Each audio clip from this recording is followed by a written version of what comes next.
Hello, everyone, and welcome back to the Corner Show. Blah, blah, blah. I can't talk right now. Up next, we're going to do an interview with NBKDSyr of the Runaways, or now known as the Flying Duelshock. Let's see if he's going to answer the phone.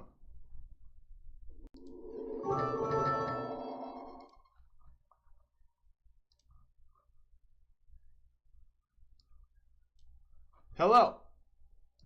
Oh, hey. How you doing? 1 second. Hello? Hey. Can you hear me? Yeah, I can hear you. Nice. How you doing today, NBK? I'm swell. How are you? I'm doing great. Thanks for asking, man. No one's ever asked me how I'm doing. Awesome. Okay, so first I want to say, you can go ahead and tell us, what was the point of changing your guys' name from the Runaways to the Flying Duelshock now? Oh, that's a funny story. All right, so we were memeing around in a team chat, just in a party on the PS4, and we just randomly came up with Sar was going to jail, right? And so we just decided to tell I only op B, if you know him. And he was like, "What did he like beat up his girlfriend, throw a flying Duelshock at her?" I mean, it was hilarious. I'm sorry, he threw a Duelshock controller at his girlfriend. No. It was jokingly. Like, Op said that as a joke. Oh, so no one went to jail? No, not at all. That'd be pretty. Hey, what are you in jail for, bro? What are you in for? Oh, I threw a controller. I threw a controller at my girlfriend, bro. Right in the noggin. Booyah. You know what I'm saying? It's pretty weird. So, the new aim settings just came out, and how are you feeling playing your blasters with the new aim settings? Oh, blasters feel great. They're like relevant now. I can actually use them. I mean, like, people are saying like aim settings are like horrible and all that, but I think it's like more fair because like back then, before this patch with the aim whatever, all the direct fires, the like Victor, Tyro, all that, they were like so easy to play. Like anybody can play them and they'll be good. Yeah. Now it's like less lenient. You actually need skill to be good with those characters. So it's like I think it's more balanced. I think it's fair. Do you feel like that's just this game? It was easier to play the hit scans back then? Because I remember playing Overwatch back in the day, and all the hit scans, people talk trash about people who were soldier one tricks back then. I just generally think that hit scans are easy overall in most games. Well, yeah. I mean, blasters, hit scans, Yeah. they're all good now. I don't think that like anything is like. It's more balanced, you would say, between hit scans and blasters? Yeah. Yeah. So the hit scan for your team is Tommy Jet. How's he feeling about the new aim? That's what, that was my biggest concern watching your guys' games after week 1.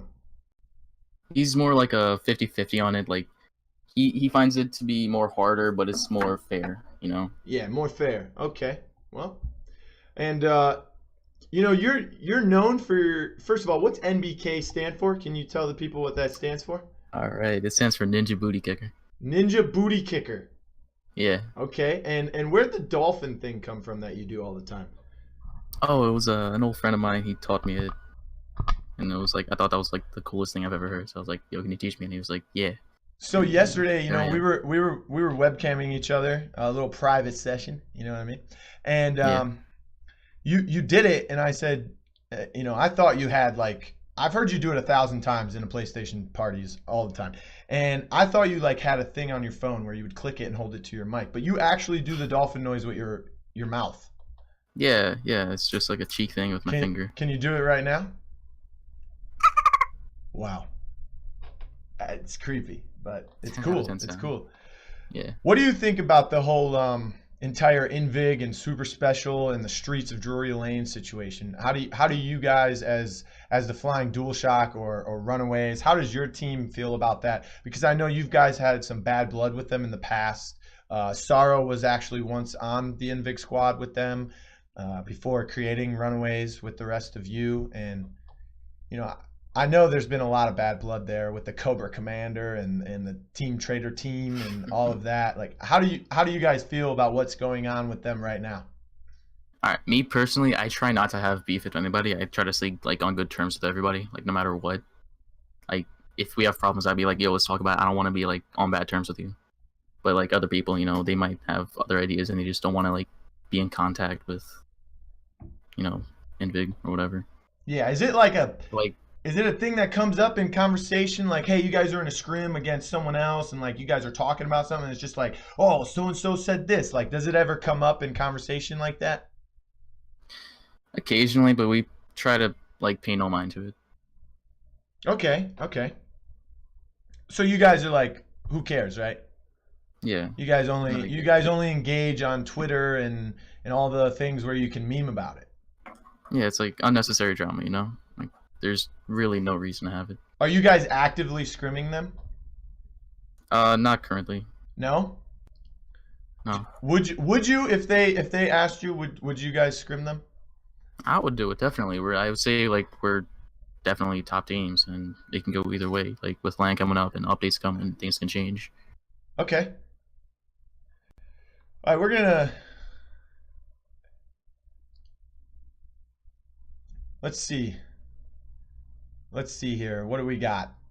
So, you know, you guys played in the finals, week 1, okay, of this phase 4. Yeah.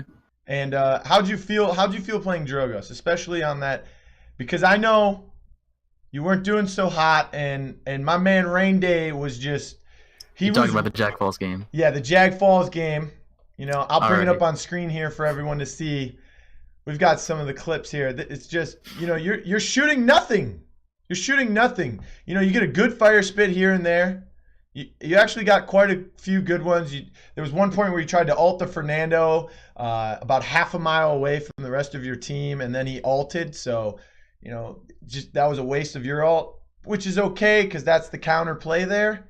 But you were just way out of position, and you Rain Day felt like you needed to work on your Drogos and that like you were just uncomfortable. Was it the new aim or were you nervous being in the finals? Because I know you used to be the sub for the team originally. You weren't always in the starting lineup. Yeah, I mean, one of the big problems that game was EMF on Victor. He usually doesn't even play hit skins. He doesn't know like what the mainly like zoning slash positioning is. So like I was still trying to like adjust to him being on that character. Okay, okay. And I was putting a lot of focus on the tanks that game. All right, so you felt like you couldn't perform at a high level because your DPS partner wasn't performing at a high level. No, I mean it's like before it started, we were going to the game like whether he was performing at a high level or not, you weren't comfortable with him on the Victor. I mean, EMF he's decent at Victor. He's a decent DPS player. I've seen him play DPS. And EMF is a good player to begin with. The thing is, when I was watching this match live, the first thing I seen or the first thing I questioned, I just looked at my computer and I said, "What the hell is going on? Why is Tommy Jet on Victor in Frog Isle? You know, he goes off, he gives you guys basically the win there, and you know, with the AoE frag grenade Victor, and he's going off. You know, he pops off all the time as your hit scan, and then all of a sudden he's playing Saris in the next game, and EMF is on Victor. What was with that? What was going through your guys' minds when you were doing the trades in the draft? Was there a trade bug, or what happened there? All right, so Tommy, he can play a lot of characters. He came from Overwatch, knowing like how to play like everything. He's good all around. Yeah. So we can put him on anything really. What happened with like in the draft is like we went in thinking that like, you know, we have a good draft and whatever, but then we realized that like two of us can't like play some of the characters very well, and so that's why we had to put like EMF on Victor and Tommy on Saris. Yeah, because you guys had the Grok and the Saris for the double heal. You had the Inara, and what was your other tank that game? I think you It was just Inara, single tank. Oh yeah, you single tank. That's right. You double healed. You had the Grok for some sustain. You had a Saris. You know, that's good sustain there. And Drogos and the Victor. So you feel like, you know, you guys are going to be working on your drafts, obviously, but you're the #1 seed going into Phase 4's finals. How do you guys feel about being the #1 seed? I think this is the first time you guys have been the #1 seed. Yeah, it has actually. Me personally, I started playing Paladins last February. Like every tournament, whatever, I always came in like 3rd or 2nd, all that. Yeah. And now I'm just You know, you Feels were good. a longtime member of back during Valencia. You were what on the Epiphany Epiphany squad? Gaming. Yeah, with Yeah. Ravenay and Knight Apollo and And Poner, who's now currently on yeah, Iffy and Poner, who's or now special, on whatever. possibly a top team. Yeah. You guys fairly easy bracket on your way to the finals here. If we take a look, you face Nike 5NA. They're a fairly new team. I've seen them again today. How They're actually a PC team. they're a PC team that transferred to PS4. And did you get a sense that they knew what they were doing mechanically, or you know, draft wise and game wise? It was just the mechanics of a controller instead of a KBM that was throwing them off. You see, what happened was we waited about almost 2.5 hours to play our first game because we got to buy the first round, so we went straight into the quarterfinals. And once they came into the quarterfinals, because they won the previous round, they just forfeited. So we just waited for almost nothing. Okay, all right. And you know what really got me was about halfway through the tournament. If you weren't playing against you guys, most of the people are paying attention to the results page in the Discord. Nobody knew who you guys were. You know, everyone, I That's had not people true. telling me in PS4 chat, they were like, oh, Runaways aren't playing. Oh, Runaways aren't playing. And then they seen your captain, Neil Bongstrong, posting match results with the TFD next to his name, and they said, oh my God, they're playing under a new name.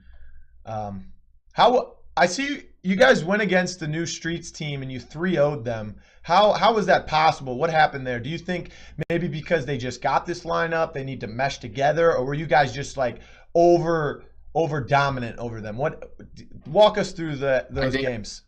A couple reasons. One, it's a new team. Anything can happen, really. Grapple, like you said earlier in the stream, like he's a little iffy right now. Yeah. You know, he hasn't been on PS4 in a while. He's been playing blasters on PS4 for so long. It's mechanically different than playing Yeah, and he just goes main tanks. Do you feel like that team has potential to possibly take maps or even beat you at in the future? Honestly, if any team does, really, like They being are real here. they are the third seed going into the tournament. So if you and them win out, you could possibly meet each other in the semis again in week 4. I'm fine with that. It'll be fun games.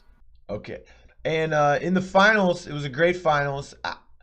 Do you think your Drogos and EMF on Victor and the Saris Tommy Jet, or the Tommy Jet Saris, excuse me, was a big reason why they took that map off of you, or did they just outdraft you, or because it was really just in the draft we lost there. Okay, because I know a Terminus against a Grok is a really good way to. You don't have to buy Bulldozer, but you know that totem's going to go down fairly quickly, and it's almost like running a Leviathan Makoa. You know, when Makoa's low and he ults, you know, it's like having a second life without having to ride your horseback. Same thing with Terminus and his ult. How'd you feel after you lost that game? Were you guys like a little bummed? Did you lose a little confidence that you're losing to a fairly newer team, or? Well, yeah, of course we lost a little bit of confidence, but not much. We knew that we could win it. We've scrimmed them many times before. Okay. They've taken maps off us, but vice versa. And did you watch the VOD the next day? Did you watch the finals yourself? Oh, yeah. Yeah. Oh, of course you did. Of course. Yeah. You're on it. You showed your mom and everything. You know what I'm saying? She knows. All right, I've got one more question for you here, and that is, where do you think the Flying Duelshock stack up in not only the NA region on PS4, but also the EU region on PS4? I think it's fairly balanced. EU has like a really, really strong team that like every NA person wants to like scrim, because like that's like how you're getting the best practice. Like Swiper's team, they're the top team in EU. They like know everything. It's awesome. They're a strong team. You know, Swiper has taken 2 teams to land, so I mean it's tough competition. Yeah. Do you feel like if you made a land and you had to face them, you would give them competition, or do you think you are still behind in that department? I mean, I think it'll be fair. It'll be a good game. Good games, really good games to watch. But right now, I'd say it go either way, 50-50. Okay. Well, thanks for coming on the show, NBK. You're actually our very first guest here on Console Corner of all time. So now you have that title under your belt. Is there anything Sweet. you'd like to say to anybody watching out there right now? Yeah, I'd like to thank my my team, and All right, that's NBK, everyone. The mods can actually give you his Twitch and his Twitter in the chat. It's Command NBK. So go ahead and follow him. I know he streams a lot of Paladins gameplay. You can find out how to play Drogos and Alt Fernando's that also